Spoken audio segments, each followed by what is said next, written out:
Okay, so some terms related to uniform circular motion we were discussing. Angular displacement, which is arc upon radius, theta upon r. Angular velocity, the rate of change of angular displacement. Angular acceleration, the rate of change of angular velocity. Okay, so the linear velocity is related to angular velocity by the formula V is equal to omega cross r. The same way linear acceleration is related to angular acceleration. A is equal to alpha cross r. Then we have studied time period, frequency. Next, relation between angular velocity and frequency. Relation between omega and frequency. Omega and frequency. Let's find out the relation between these two.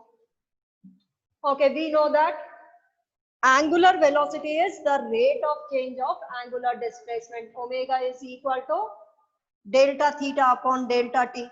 Okay, that is the rate of change of angular displacement theta upon t. Okay, if it completes one complete revolution, for one complete revolution,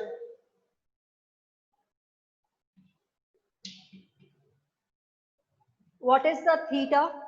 How much angle does it make at the center? 360 degree. That is theta is equal to 2 pi, and the time taken we call it as time period. The time taken to complete one revolution we call it as time period.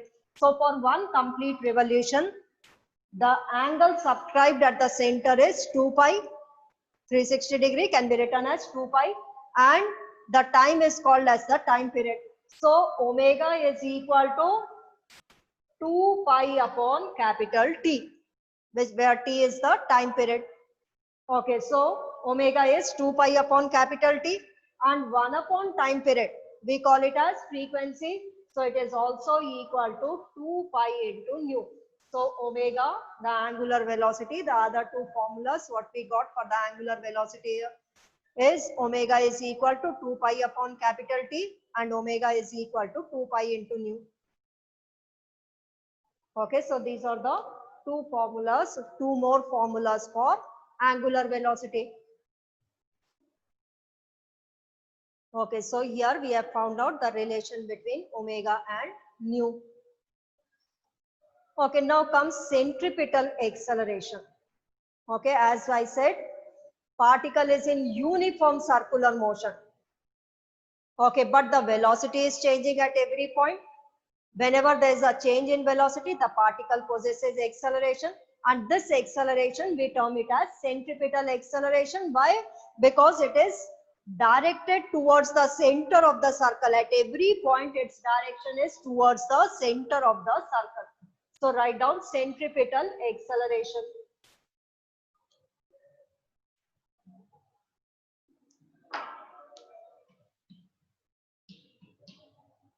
Centripetal acceleration. Okay, A subscript you can write it as C, centripetal acceleration. Okay, write down.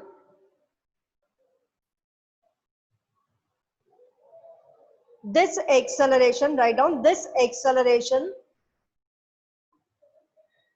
acts towards the center of the circle, acts towards the center of the circle,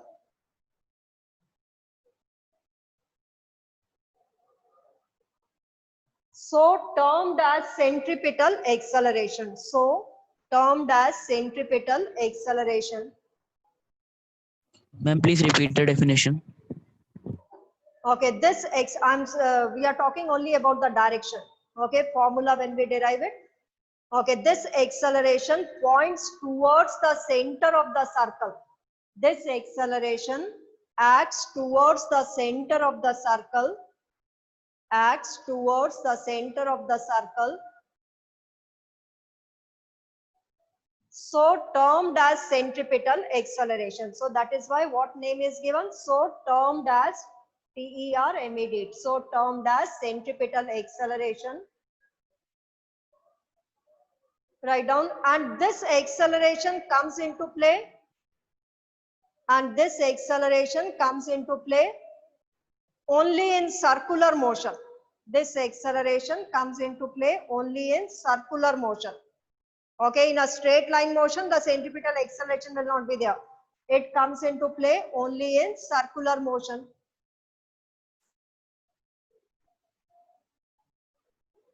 Okay, now we'll find out the magnitude of the centripetal acceleration. Direction we have already studied. It is directed towards the center of the circle. Okay, let a particle is moving in a circular path with a constant speed. That is, it is in uniform circular motion. Okay, let it describes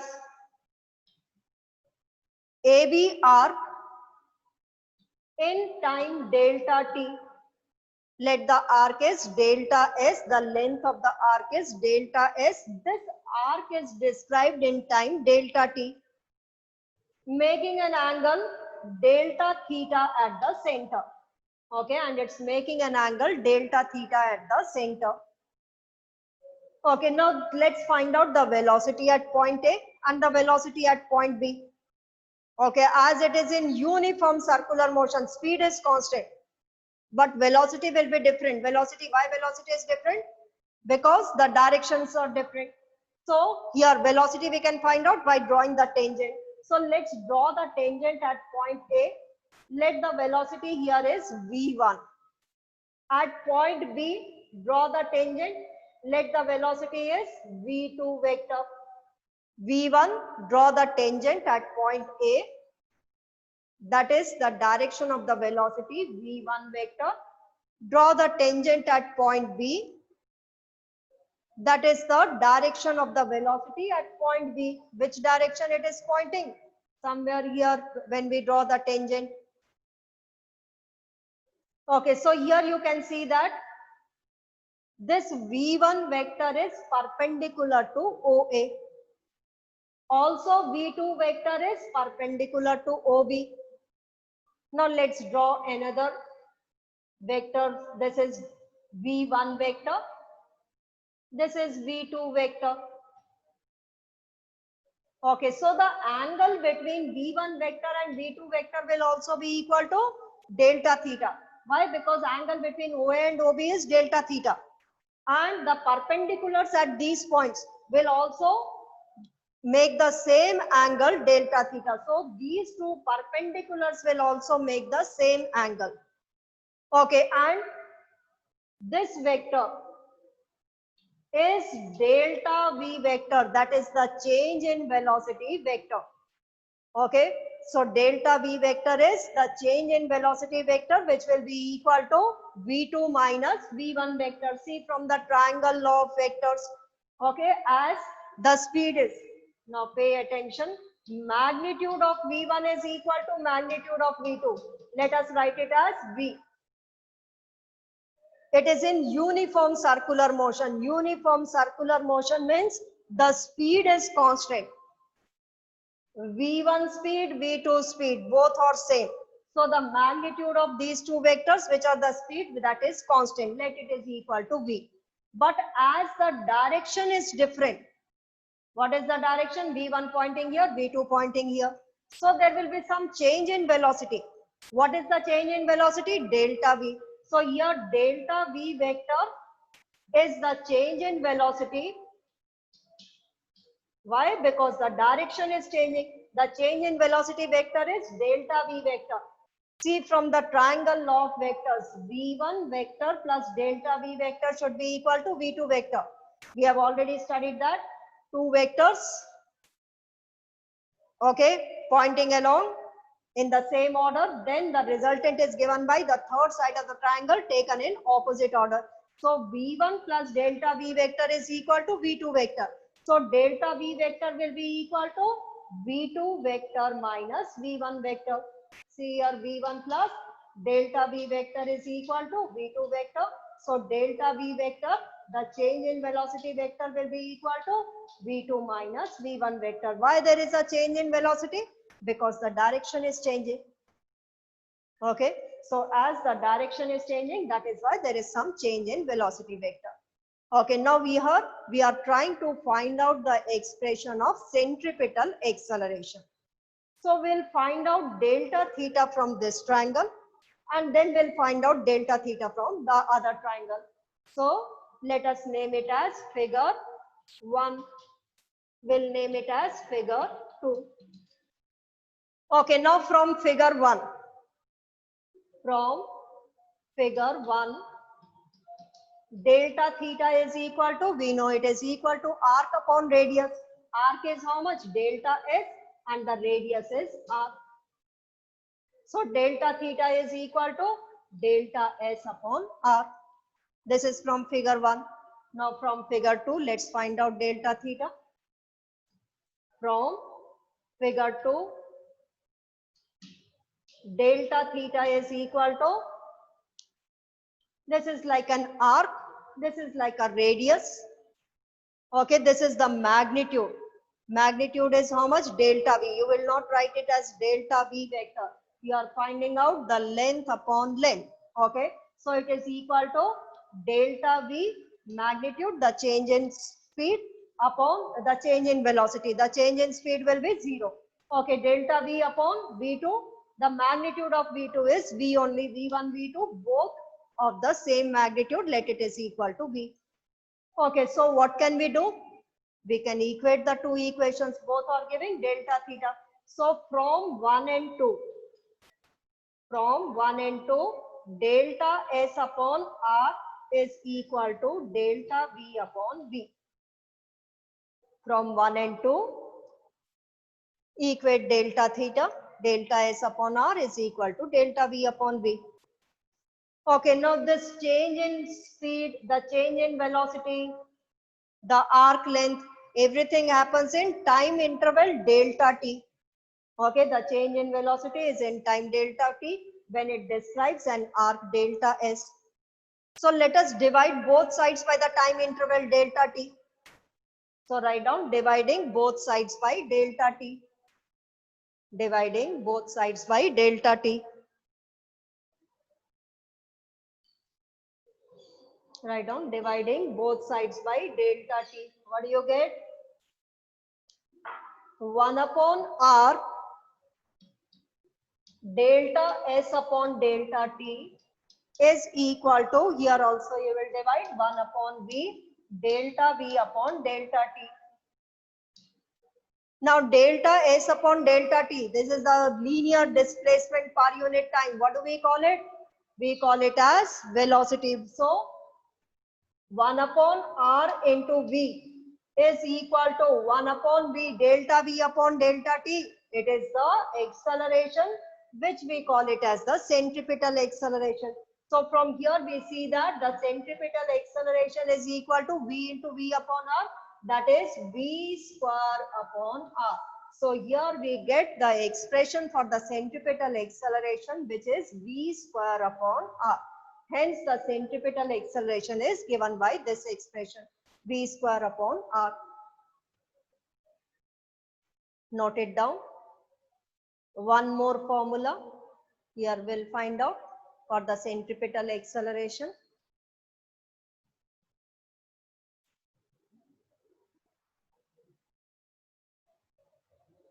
Okay, after noting down, let me know. Centripetal acceleration is given by v square upon r.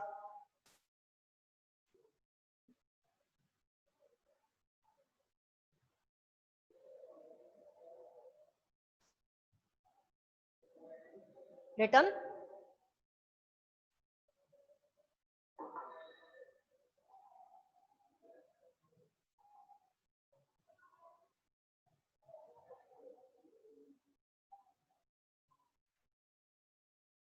Okay, so how we found out? Particle moving in a circular path with a constant speed. So it describes an arc delta s in time delta t, and it describes an angle delta theta at the center. So velocity vectors will draw by drawing a tangent at these 2 points. The speed is the same. So the magnitude of the velocity vector is the same. Let us take it to v. But there is a change in velocity. Why? Because due to the change in direction. The change in velocity is this delta v, which is equal to v2 minus v1 vector. Okay, so here these are the two tangents.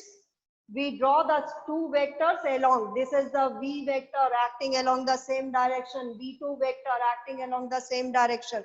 So the angle between v1 and v2 will also be equal to delta theta. And this vector is the change in velocity due to the change in direction. Okay. Now we find out delta theta from this triangle, delta s upon delta s upon r. We find out delta theta from this triangle, delta v upon v. Equating these two, we get this equation. Okay, now this arc and the angular displacement, everything occurs in time interval delta t. So divide both sides by delta t. Delta s upon delta t is the velocity. Delta v upon delta t is the acceleration, and this acceleration we call it as centripetal acceleration. So the centripetal acceleration is given by v square upon r. Okay, so the centripetal acceleration is given by v square upon r. Okay, we also know that v is equal to omega into r. Okay, in terms of omega, let's find out the centripetal acceleration. V is equal to omega into r. V square will be omega square into r square. 1 r cancels out. So what do we get? Omega square into r.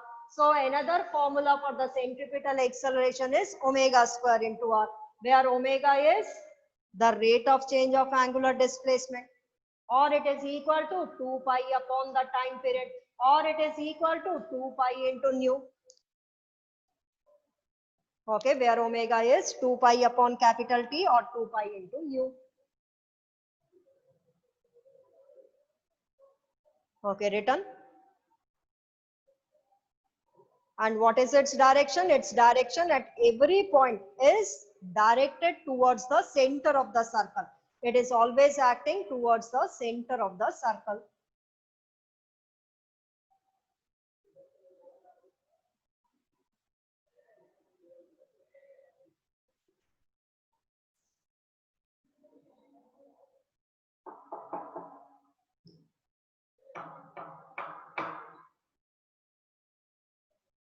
Okay, now let's draw all these directions.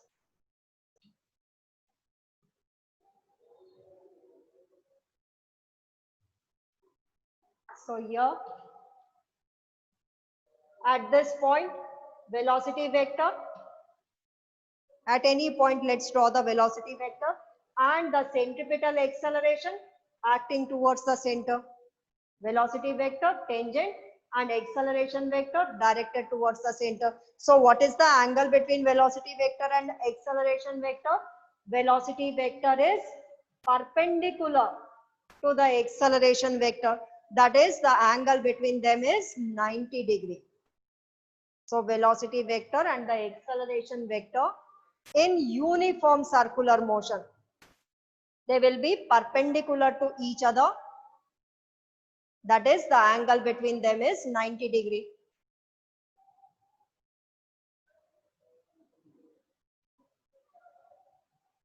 Drawn? Okay, if we average the centripetal acceleration for one complete revolution, what will be the average? Average of centripetal acceleration for one complete revolution.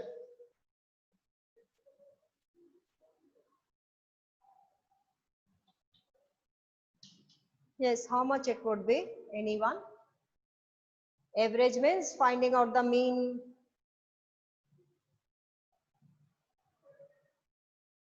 It would be equal to 0. Because when the particle is at this point, this will be the direction of the centripetal acceleration. These two will cancel out. When it is here, this centripetal acceleration cancel by here. So the average of centripetal acceleration for one complete revolution we are talking about. For one complete revolution, it will be equal to 0. So the average of centripetal acceleration for one complete revolution is 0. Okay, now let's also discuss about non-uniform circular motion. So in uniform circular motion, there is only one acceleration. Which acceleration? Centripetal acceleration. There is no acceleration acting towards the tangent, or the angular acceleration is not there. Okay, now let's discuss about non-uniform circular motion. Write down non-uniform circular motion. Okay, non-uniform circular motion means the particle is moving in a circular path whose speed is not constant. Non-uniform circular motion.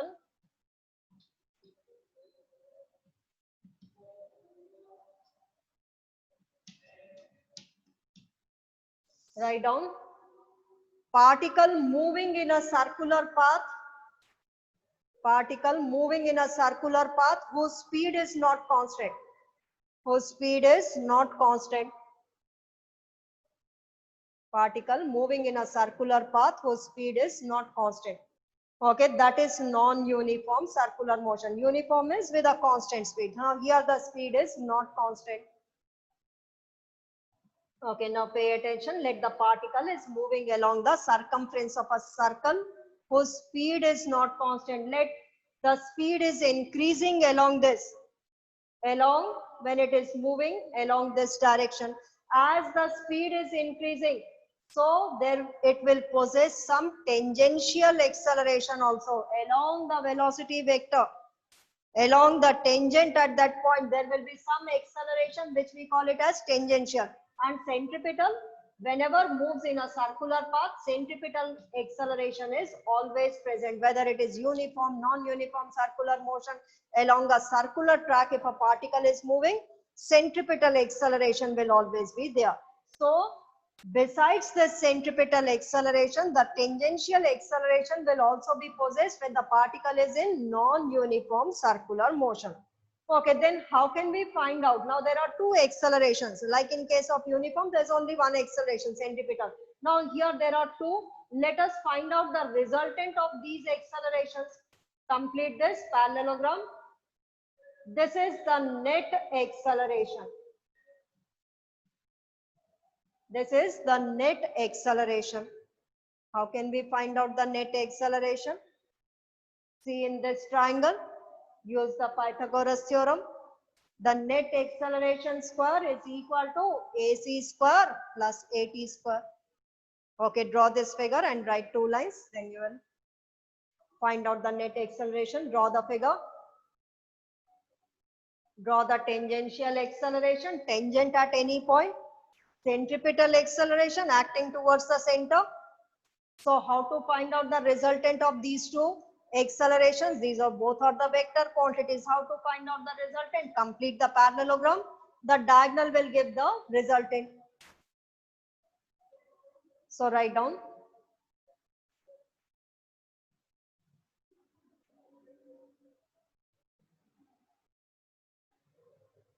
Drawn the figure.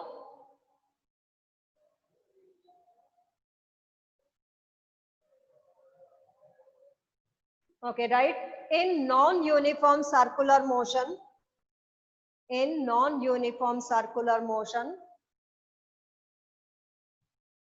the particle possesses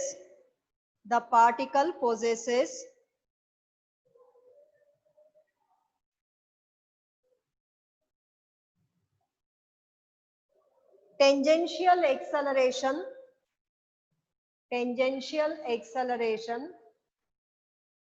and centripetal acceleration. The particle possesses tangential acceleration as well centripetal acceleration as shown in the figure. Okay, tangential is to the tangent at any point, centripetal is towards the center as shown in the figure. Okay, so in non-uniform circular motion, the particle possesses tangential as well as centripetal acceleration. Write down, hence the net acceleration is given by under root AC square plus AT square. The centripetal acceleration square plus the tangential, this will be the net acceleration using the Pythagoras theorem. Okay, now let this net acceleration is making an angle theta with AC. The net acceleration is making an angle because we have to find out the direction of the net acceleration. What is the direction of net acceleration? Find out tan theta. Tan theta from this triangle is equal to perpendicular upon base. What is the perpendicular? AT, base is AC. Perpendicular upon base. So it is equal to AT upon AC. Where AC is equal to, just now we have found the formula where AC is equal to V square upon R or is equal to omega square into R. Where AC is V square upon R or omega square into R. Okay, so only in case of uniform circular motion, the velocity vector and the acceleration vector are perpendicular. Not in the case of non-uniform circular motion. Velocity vector is acting along the tangent and this is the net acceleration. Okay, so here they are not perpendicular to each other. Only in case of uniform circular motion, they are perpendicular to each other. Okay, note it down by the time I take your attendance.